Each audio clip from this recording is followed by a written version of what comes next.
que sou a representante do curso de Direito do segundo semestre matutino das Faculdades Integradas Campus Sales.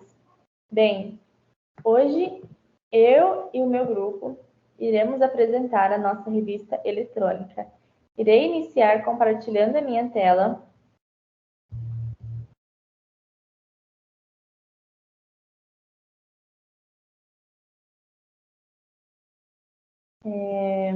Pois bem, aqui estamos com a capa da nossa revista. O nome da nossa revista é DICAAP, que é a junção das iniciais dos integrantes do grupo. Somos 6 integrantes. O título da nossa revista é Um Tour por um dos crimes mais obscuros já cometidos no século XXI. E sendo mais precisa, iremos falar sobre o caso do maníaco da cruz. Sendo assim, irei apresentar os integrantes do grupo. Alanis Orgaide, Caio Paulista, Andressa Bosco, Daniele Fernandes, Pamela Cristina e Ingrid Ostanelli.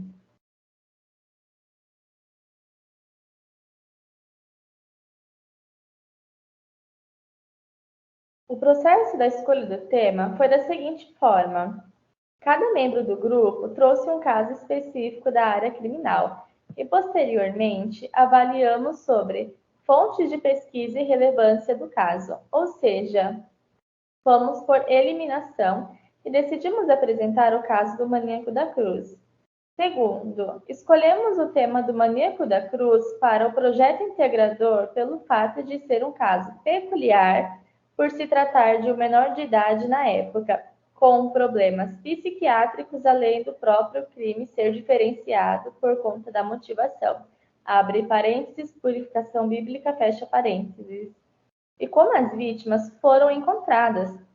A realização da revista foi de uma forma super simplificada, na qual cada integrante do grupo participou, e foi da seguinte forma: executamos reuniões para dividir os tópicos, na qual cada um se aprofundaria, e tivemos uma outra reunião apresentando os tópicos. Após isso, fomos formular o trabalho, na qual todos os integrantes também participaram em massa, e entregando o seu melhor. Adentramos em um site na qual todos conseguiam fazer edições, e foi um sucesso. Agora, as minhas considerações são: primeiramente, gostaria de agradecer por fazer parte deste projeto integrador tão grandioso, na qual desenvolvi experiências e não somente teoria. Gostaria de agradecer à professora coordenadora do Projeto Integrador 2021, professora Silene, e também agradecer à professora Renata Orselli, que nos orientou até aqui. E agradecer a todos os envolvidos. Muito obrigada. E sendo assim, eu passo a palavra para a colega Ingrid Ostanelli, que irá apresentar a explanação sobre o caso. Obrigada.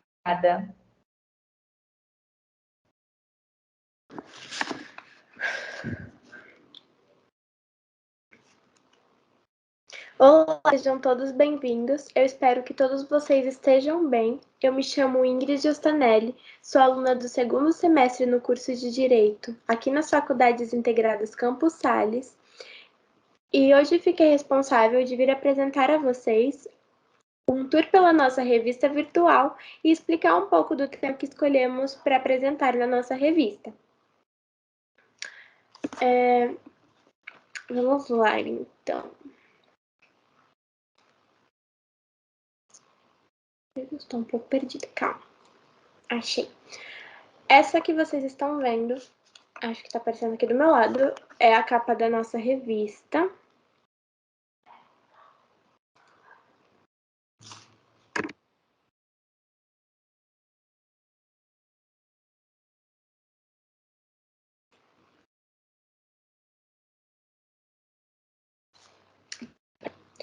Logo em seguida, temos a página do expediente, que mostram todos os integrantes que participaram desse projeto. E aproveitando que eu estou mostrando essa página, eu queria agradecer aos meus colegas por esse trabalho incrível e dizer que eu estou muito honrada de fazer parte desse grupo. Minha colega Andressa já disse anteriormente, na apresentação, que quem somos nós e qual o papel de cada integrante nesse grupo. Então, só tô trazendo a página mesmo para mostrar para vocês.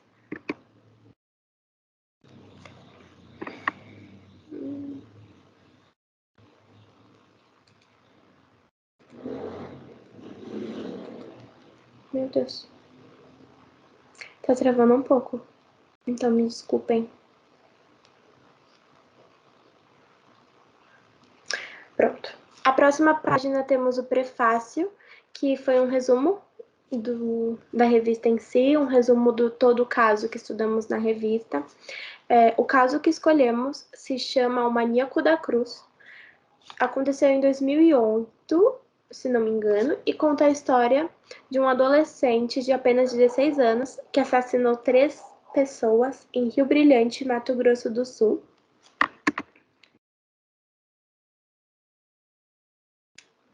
Nessa página temos o sumário. Acho que dá para ver. Pronto. Nessa página temos o sumário. Aqui a gente colocou as páginas e os assuntos tratados em cada página. Esse é o primeiro texto principal. Ele foi escrito pelo meu colega Caio Paulista. Nesse texto, o Caio contou um pouco sobre quem era Jonathan Celestrino, que é o nome do maníaco. Ele contou quem era ele antes de acontecer tudo isso, como os comportamentos que ele tinha. Um breve resumo, eu posso dizer que Jonathan, ele sempre foi um pouco diferente dos meninos da idade dele. Ele gostava de frequentar cemitérios, gostava de postar fotos meio que em rituais satânicos, podemos dizer assim. Ele tinha posters adorando Satã em seu quarto, e colegas de classe dizem que ele tinha cruz desenhadas em sua roupa, nas costas. Ele sempre se vestia inteiro de preto e gostava de passar lápis preto no olho, no rosto, nas bocas. Ele gostava muito disso. E uma curiosidade é que sempre, para cometer os assassinatos, ele colocava uma capa preta também. Esse próximo texto, escrito pela minha colega Alanis Orgaide, acho que foi, conta um pouco sobre como o Jonathan cometeu os assassinatos. Ele sempre mantinha um padrão. Ele, no final, depois de assassinar a pessoa, ele sempre mantinha o corpo em formato de cruz. O primeiro assassinato, o corpo foi encontrado no cemitério, e os outros 2 foram encontrados em terrenos abandonados. Ele sempre levava a pessoa para um lugar mais assim, deserto, podemos dizer assim. E ele sempre fazia cruz em seu corpo, no corpo da vítima, no caso, com faca. E a morte era sempre asfixia, ele sempre asfixiava a vítima. Essa próxima página, também escrita pela minha colega Alanis, conta a motivação e a consumação que levava o Jonathan a cometer esses crimes. É muito interessante. Esse caso, a gente escolheu esse caso porque a gente achou interessante o fato de Jonathan ele acreditar que ele estava seguindo uma vontade de Deus, assassinando outra pessoa, porque ele acreditava que o fato da pessoa não estar cumprindo, podemos dizer assim, uma vontade de Deus, fazia com que Deus quisesse que ela não estivesse viva mais. Para dar um exemplo mais claro, eu vou contar a história de uma das vítimas. O nome dela é Letícia Neves. Ela tinha 24 anos e ela era uma frentista de posto. Só que, assim, ela era homossexual. Então, esse foi o fato de Jonathan acreditar que Deus queria que ela morresse, podemos dizer assim. Que o fato dela ser homossexual impedia dela viver, algo assim. Espero ter sido clara. Bom, logo em seguida, escrito pela minha colega Andressa Bosco, temos as vítimas. Aqui ela conta um pouco sobre cada vítima. Como eu disse anteriormente, Jonathan fez 3 vítimas. E a primeira vítima foi Caterino Gardenia. Gardena, desculpa. Ele tinha 33 anos e era vizinho de Jonathan. Ele era alcoólatra, então esse basicamente era o motivo. Ele acreditava em Deus, mas ele era alcoólatra, então Jonathan dizia que ele estava descumprindo a vontade de Deus. A segunda vítima foi a Letícia Neves, que eu contei a vocês, que era um homossexual. E a terceira e mais nova das vítimas era Gleice Kelly, que tinha apenas 13 anos de idade. Pronto. Um fato curioso, essa é a continuação das vítimas. Um fato curioso é que, durante as investigações, uma jovem de 17 anos chamada Carla procurou as autoridades e contou que ela teria sido abordada por Jonathan em uma noite que ela estava voltando de um show. Ela tinha saído desse show, ela estava sem bateria no celular, então ela caminhou 2 quarteirões, se não me engano, para conseguir chegar perto de um orelhão e conseguir ligar para a mãe dela para pedir para alguém ir buscar ela. A mãe dela pediu para ela continuar esperando naquele orelhão, que ela retornaria para avisar onde a pessoa pegaria ela, ia buscar ela. E nisso, enquanto ela esperava, ela fala que Jonathan teria abordado, teria a levado até uma espécie de casa abandonada, uma casa que estava em construção. Isso era de noite, então estava escuro. E chegando nessa casa, Jonathan teria começado a fazer perguntas, começado a uma espécie de entrevista, podemos dizer assim, perguntando se Carla já tinha tido relações sexuais, se Carla acreditava em Deus, se Carla bebia.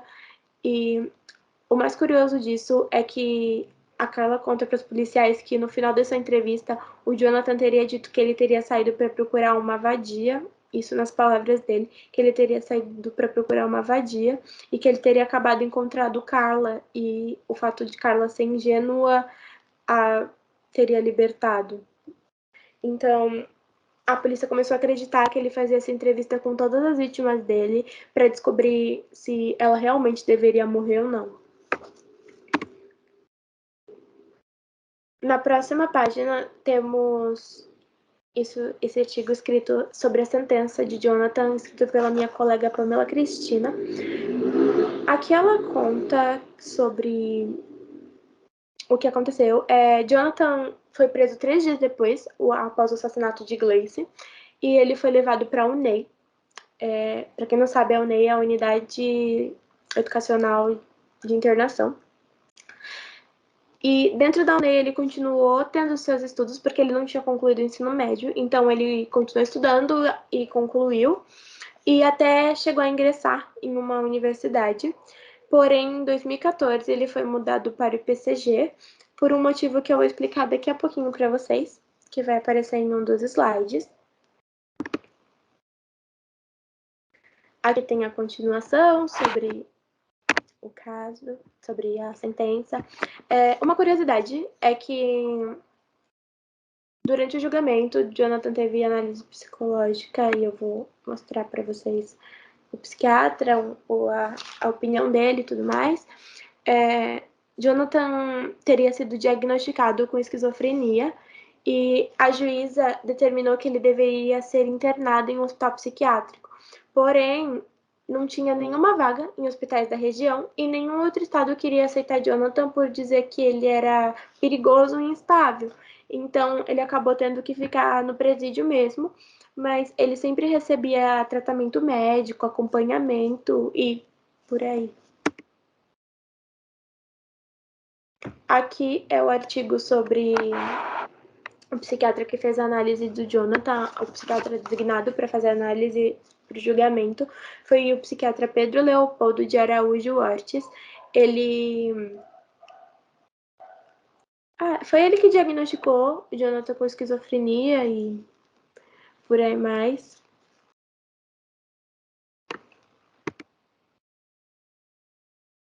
Aqui a gente quis trazer... Eu esqueci de dizer, quem escreveu sobre o psiquiatra foi a minha colega Daniele Fernandes.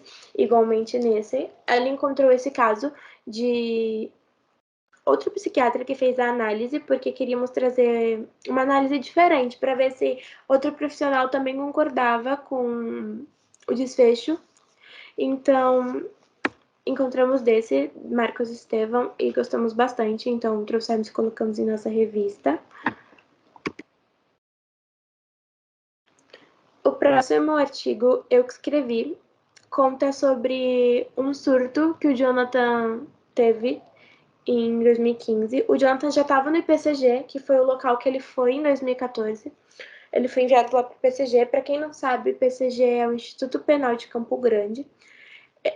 Tava tendo uma visita lá e o Jonathan começou a atacar objetos, comida, cuspir. Tudo que aparecia na frente dele, ele jogava nas pessoas que passavam, nos agentes penitenciários e tudo mais. Tem boatos que na hora que o agente tentou conter ele, tentou segurar ele teria agredido um agente, mas isso, levado para a juíza, foi considerado só boatos, como já disse. E depois disso, Jonathan foi medicado, foi levado ao hospital, teve seus procedimentos e retornou para o presídio. Porém, em 2017, teve uma audiência onde eles queriam ver se Jonathan já estava apto a poder voltar para a rua, se Jonathan já tinha estabilidade mental para conseguir viver em comunidade e tudo mais. E a juíza determinou que Jonathan ele era muito instável e que ele era perigoso tanto para ele quanto para as outras pessoas. Por isso ele acabou voltando para o presídio e parou de fazer a faculdade que ele fazia dentro, porque ele começou a ser um perigo para os outros presos e para os agentes penitenciários, então ele teve que começar a viver em isolamento lá dentro do presídio. Então, é meio que isso. Não tenho muito mais o que dizer sobre. Que continuação. E aqui foi o desfecho. Eu que escrevi também. Mas antes do desfecho, eu vou explicar para vocês por que o Jonathan teve que mudar de presídio. Em 2013, lá dentro da UNEI, ocorreu alguma coisa e nisso o Jonathan conseguiu fugir. O Jonathan ficou 55 dias foragido e encontraram ele no Paraguai. Lá no Paraguai ele vivia uma vida normal, podemos dizer assim. Ele ia para o trabalho e ele frequentava uma escola onde ele estava estudando castelhano e espanhol, que são as línguas nativas do país, para conseguir se comunicar, para conseguir trabalhar e tudo mais. E o Jonathan recebia ajuda, ele estava vivendo em uma pensão e ele recebia ajuda, só que as pessoas que ajudavam ele não sabiam o perigo que Jonathan era, não sabiam a história de Jonathan em si. E ele foi capturado lá no Paraguai e trazido para o Brasil. Nisso que trouxeram para o Brasil, o Jonathan foi direto para o PCG pelo fato dele já ter 21 anos. Ele já não era menor de idade e ele já respondia como um adulto neste caso. Porque o crime aconteceu quando ele ainda era menor, porém ele já era adulto em si. Acho que só. Essa foi a última página, se não me engano. Não tenho muito mais o que falar. Eu fiz um breve resumo, eu fiz um resumo bem curto do caso, mas eu espero que tenha dado para compreender. Espero que vocês tenham gostado e que vocês tenham se interessado. Quem quiser e puder ler nossa revista, seria muito gratificante, porque foi um trabalho muito bem pensado e passamos muito tempo para conseguir elaborar esse trabalho incrível, que eu tenho muito orgulho, como eu já disse, de poder fazer parte. Acho que só, e muito obrigada mais uma vez por todo mundo que está assistindo aqui. E agora eu gostaria de passar minha palavra para minha colega Alanis Orgaide, que vai apresentar os objetivos. Olá, meu nome é Alanis Urbão Orgaide, eu sou estudante do segundo semestre de Direito Matutino das Faculdades Integradas Campos Sales e hoje estarei informando vocês sobre o objetivo geral e o objetivo específico do projeto Integrador 2021 do segundo semestre, que especificadamente foi realizada uma revista eletrônica e posteriormente um resumo expandido sobre o caso do maníaco da Cruz. O objetivo geral do nosso trabalho, então, onde nós queremos chegar de forma geral com o nosso projeto, é informar e relatar com a maior veracidade possível por meio de pesquisas bibliográficas o caso do maníaco da cruz. Nós estaremos focando em demonstrar a intenção e a motivação de Jonathan Celestrino, ou seja, nós vamos informar para vocês o porquê da realização do crime, o que levou ao maníaco da cruz a acreditar que seria possível ele realizar aquele crime. Pontuar os atos preparatórios para a consumação do crime. Então, nós vamos informar quais foram os passos para levar até a consumação do crime. Relatar de maneira completa e complexa a prática do crime. Detalhar a consumação do ato criminoso e pontuar o exaurimento do crime. O exaurimento do crime é uma das partes mais importantes pontuadas no nosso trabalho, porque é a parte dos resultados, os resultados obtidos por Jonathan Celestrino, que foi uma forma muito peculiar, onde ele deixou as vítimas em formato de crucificação, né, em formato de cruz, por isso o maníaco da cruz. Então, nosso objetivo é focar também no exaurimento para entender posteriormente a motivação do assassino. Bom, eu gostaria de agradecer a professora Renata Orselli, a professora Silene, que nos ajudou nessa trajetória do Projeto Integrador 2021 do segundo semestre, ao nosso coordenador, professor Thomas, que sempre está tirando dúvidas conosco. E é isso, estarei passando a palavra para a aluna Daniele. Olá, sou Daniele Fernandes, estudante de Direito das Faculdades Integradas Campos Sales. Eu estou aqui para falar sobre o tópico método e metodologia sobre o caso maníaco da cruz. A metodologia que a gente encontrou para a solução da situação-problema foram os laudos psiquiátricos, que com Jonathan preso, ele frequentemente passava em consultas.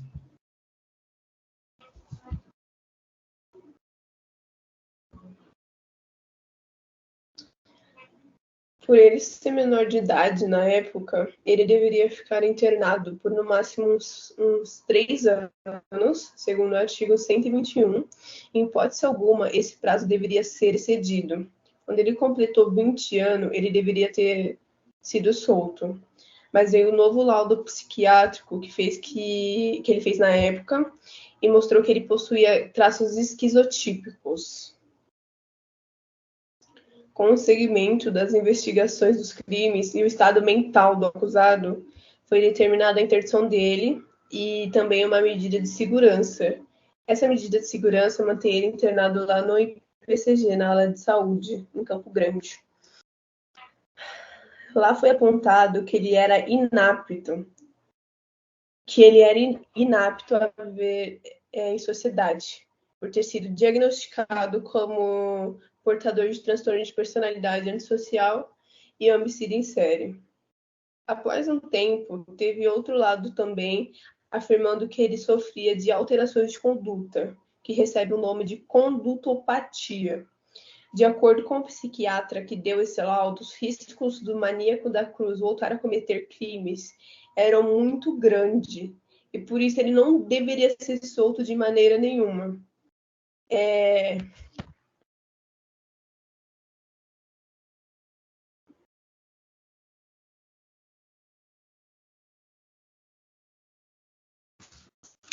A lei coloca em vigor o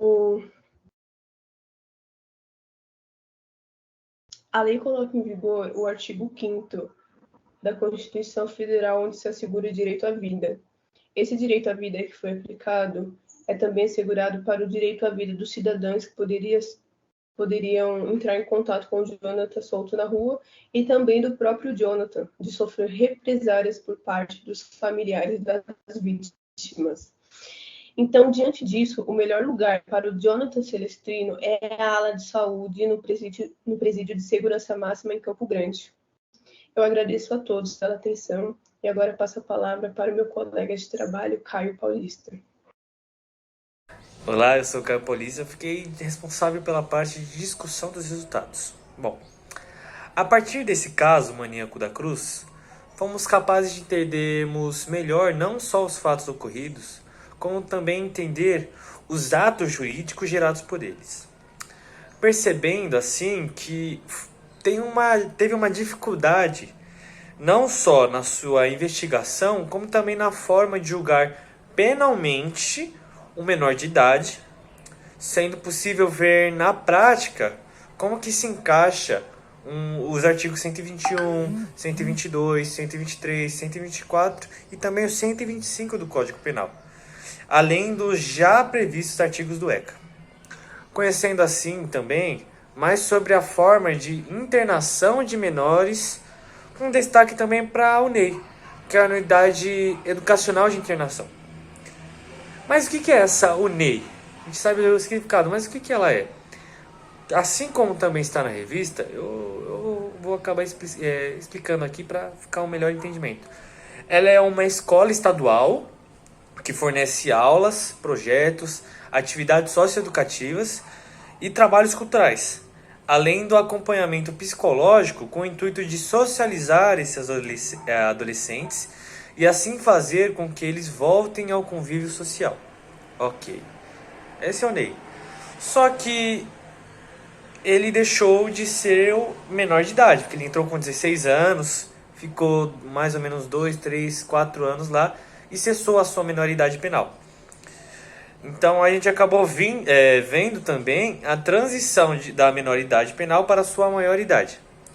Entretanto, ainda por possuir problemas relacionados ao psicológico, que foi comprovada nas análises psicológicas, também tem na nossa revista, no finalzinho dela você consegue ver a parte das análises psicológicas, vimos que ele não era totalmente imputável.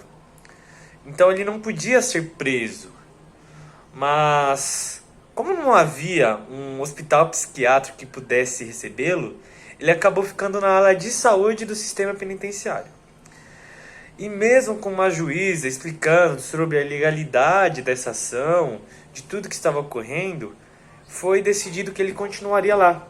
Porque qualquer outro lugar que não fosse ali, ou soltá-lo, por exemplo, iria causar um mal tão grande para a sociedade que compensava mantê-lo preso. Bom, essa aqui foi basicamente a nossa conclusão da revista, porque infelizmente não temos muito mais sobre esse caso. Tudo foi usado com bastante segredo, tudo foi muito nas escondidas, vamos dizer, porque a justiça tem que se manter nesse segredo para... A justiça é um papel da justiça se manter em segredo, vamos dizer. E infelizmente não conseguimos mais informações sobre o caso do maníaco. Por enquanto ele também se mantém na mesma ala de saúde e não temos previsões até quando ele irá ficar. Bom, muito obrigado por me escutar. Agora vocês ficam com a minha amiga Pamela. Tchau, tchau.